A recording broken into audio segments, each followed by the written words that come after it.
Hello everybody. As usually asked by all of you, irrespective of what the topic in my video is, I'm being invariably asked when are the nominations going to open up.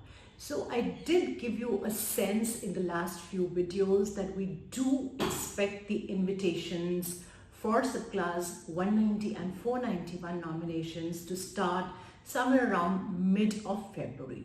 So today we have a great news coming in from the state of New South Wales, NSW, wherein they have announced that the invitations for nominations are likely to be sent out to offshore applicants from next week onwards. Let me just break it down for you.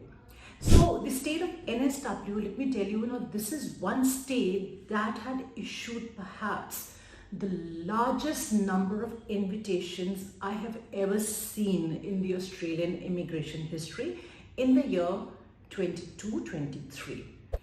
And the occupation list for NSW for the migration year 24-25 also looks very vast and very promising. However, they had bifurcated their nomination process into three pathways.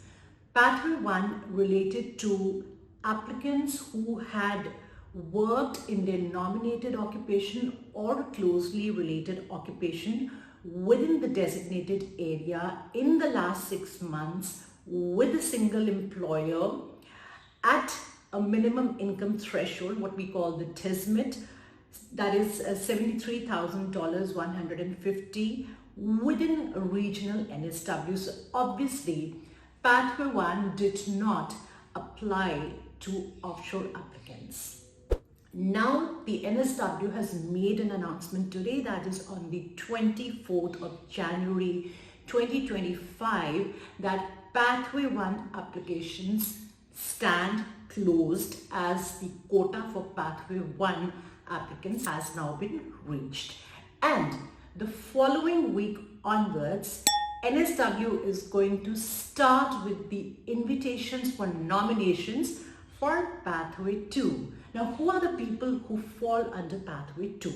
So the people who fall under Pathway 2 are offshore applicants, that is those who are living outside of Australia, be it India or any other country, and have continued to live in their country of residence for the last 3 months, or applicants who have been living in NSW in the last 3 months. Now, if you look at the occupation list for Pathway 2 applicants, it's really vast. In fact, they've not mentioned each ANSCO code, but the 4-digit unit code. For example, it says crop farmers. Now, there are probably various farmers that fall under crop farmers. They are mixed crop farmers, they are flower growers, fruit growers, and various other farmers. So don't just go with the 4-digit unit code. You need to see what are the various ANSCO codes, what are the various occupations that fall within that unit code. So all you need to do now is ensure that your expression of interest, your EOI, is absolutely ready. Please make sure you meet at least 65 points, including 15 points for a 491 nomination. So if you're somebody who's sitting at 50 points, you can assume, you can factor in the 15 points you will get for your state nomination, and your total points amounting to 65.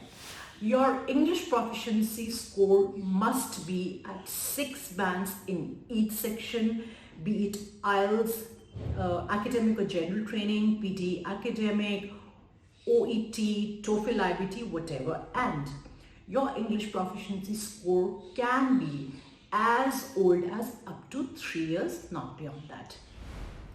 And there is no minimum work experience requirement, which means those who have received a positive skills assessment but probably did not get enough years and points to claim for their work experience after the deemed date, it's perfectly fine.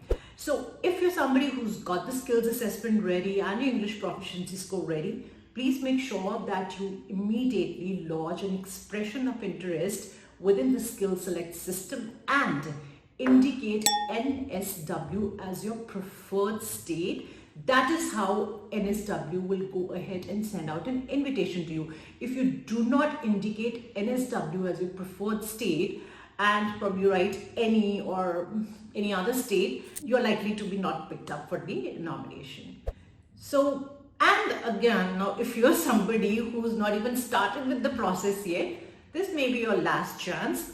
Go ahead and apply for a skills assessment under priority processing so that you're able to get your skills assessment done within 10 days. Ensure you take your English proficiency test and lodge your EOS so that you can take advantage of the NSW invitation rounds that are to begin from next week onwards. So that'll be it for today. Until next time, bye-bye and take care.